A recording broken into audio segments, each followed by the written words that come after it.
as you say, as a sort of genesis story, it's wonderful. And I always say to students when I'm talking in schools and colleges, I think it's a really good example of how you have to follow your passions and keep your passions up, no matter where life takes you. Because one of my passions was always theatre.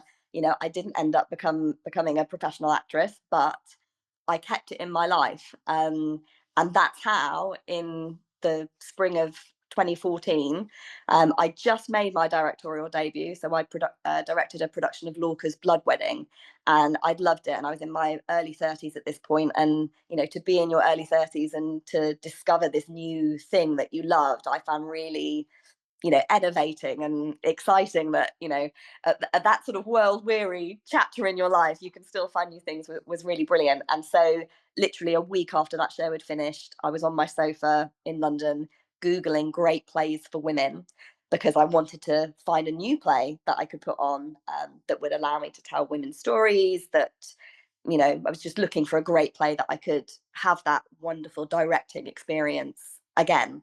And this is all in my own time, my spare time. As I say, I had a passion for theatre, but I wasn't pursuing it professionally. And this is what I mean by, always keeping those passions in your life, because you never know where it's going to lead. And the Google search on that Saturday afternoon, I think it was, led me to a play called These Shining Lives by Melanie Marnich, which is about the Ottawa, Illinois dial painters. And I felt an immediate connection to the piece. I read the premise. I thought, this sounds brilliant. Real women fighting for justice, heartrending true story.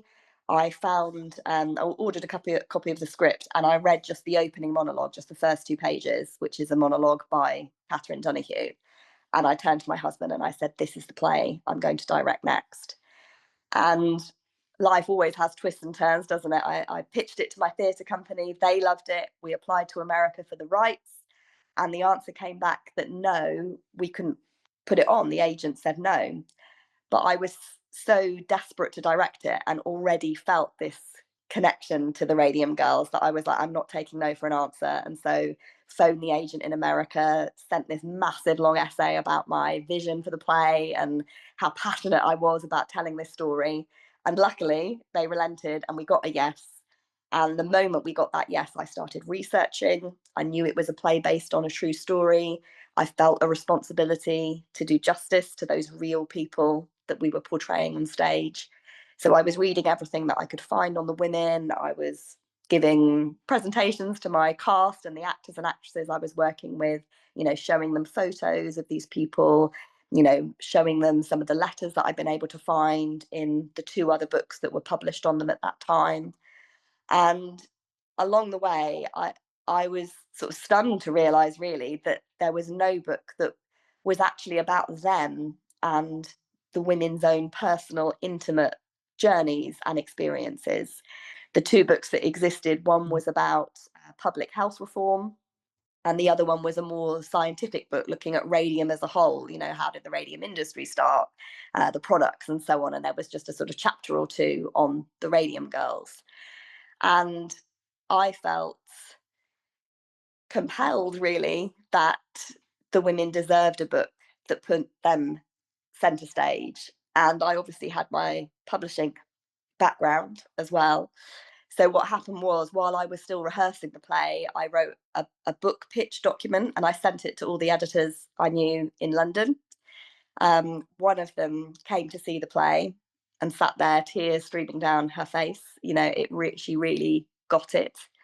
And that one editor worked for Simon & Schuster in the UK, and she bought the book and, you know, set me off on the most rewarding, incredible, creative experience of my entire life.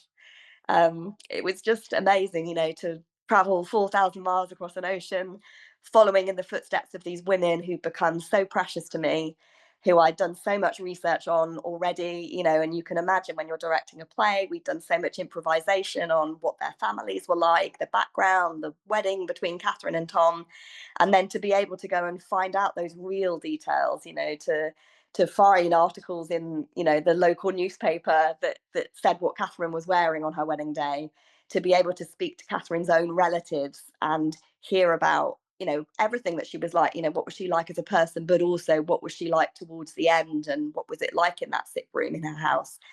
It was just like, spine tinglingly just phenomenal. I've never, experienced anything like it. And, that is how the book came to be, basically. That's the genesis story of directing the play, falling in love with the women, and pursuing that passion for them and to give them a voice. And we talked earlier about the ghostwriting.